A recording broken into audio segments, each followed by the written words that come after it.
Hi, this is Tim of the 1916 Company. Welcome and thanks for logging on. If you love this watch, email me. My email is still tmosso@thewatchbox.com for all your purchase and pricing questions. Email me. I am tmosso@thewatchbox.com.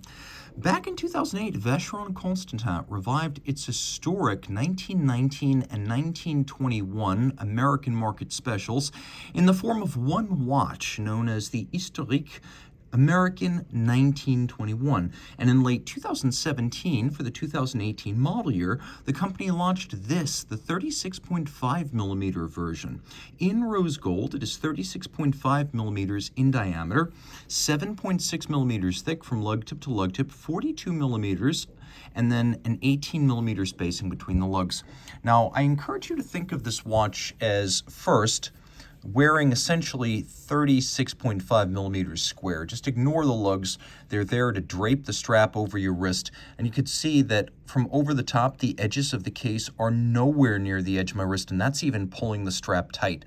In profile, it's a flat watch, a dress watch, the quintessential Vacheron. It slides under a dress cuff. And then if you look at it down the barrel, you can see how it's nowhere near the edge of my wrist.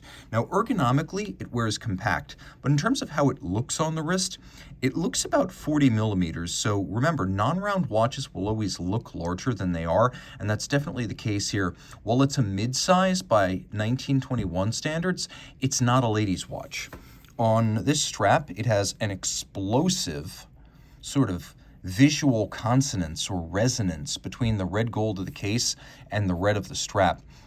It is large rectangular scale alligator leather with a bonded construction, so there's no stitching to bind it. It's bonded adhesively. Calfskin on the bottom, alligator on the top, gloss red finish, and then a matching rose gold Maltese cross style Vacheron pin buckle. The case, simple but strong. You can see it's a monoblock, as the bezel and the mid case are all one piece. Everything loads through the back, which is why only the back is a removable component. You can see these lovely little pastille style cabochons at the end of the lugs, which are welded style, slow-going production to weld lugs like this, but that's the way it goes when you're making watches at Vacheron volumes. You don't have to engage in mass production. The whole case is polished. We have the Maltese cross on the vintage-style crown, and as I mentioned earlier, the watch is really an amalgamation of two different historic Vacheron designs, one from 1919 and one from 1921, and you can look them up online and spot check me, but this watch combines the two. The dial could be described as gray, but it's a dark, strong gray. Rather than a conventional silver, think Mercedes-Benz Alubeam, like an AMG, or Audi Avis silver. It's a darker, ballsier type of silver gray.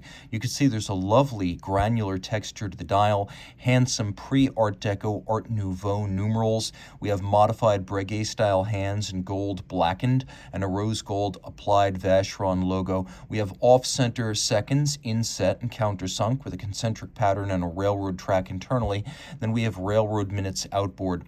Flipping it all over, it actually has the same movement as the conventional 40 millimeter 1921 caliber 4400. This is the 4400/1.